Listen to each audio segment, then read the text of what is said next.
এটাকে side change, এটাকে এইভাবে ধরে ফার্স্ট টাইম সোজা একটা দাগ আসবে, এই দাগটাকে একটু বাঁকা করবেন, আবার সোজা করবেন, একবার সোজা করে একবার বাঁকা করে, সোজা বাঁকা যতবার নির্চালি ততবার সোজা বাঁকা করবেন না।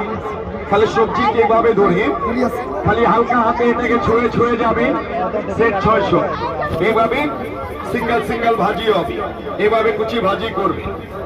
এই জায়গায় এটাকে চাপ দিয়ে কাটবেন, একটা সোজা করে একটা বাঁকা করে, এইভাবে নির্চালি হবে।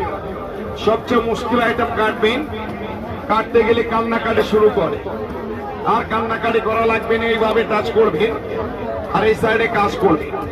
এই পাশে কুচিয়ে হবে, এই পাশে কাটবেন, এটা গোল গোল করে কাটবে, চোখ জ্বলবে না, হাত কাটবে না, যে কোনো সবজিকে কাটবে। এটা 100% স্টিল হবে, জং ধরবে না, মরিচা লাগবে না।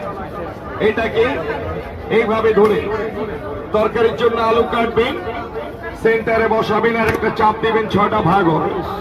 তারপরে আদা, রসুন, মরিচ, পেঁয়াজ সব একসাথে দিবেন, এইভাবে ডাব্বা ক্লোজ। এক হাতে ধরবেন আর এক হাতে ছেড়ে ছেড়ে চাপ দিবেন।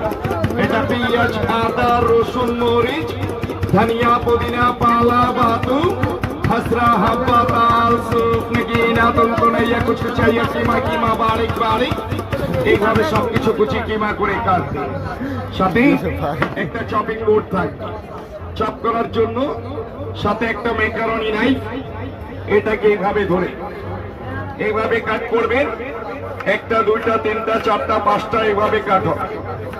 এইভাবে লাইনটাকে সমান করে এটা ফ্রেঞ্চ ফ্রাই চিপস হবে, আলুতে করবেন চিপস হবে, গাজরে করবেন স্লাদ হবে।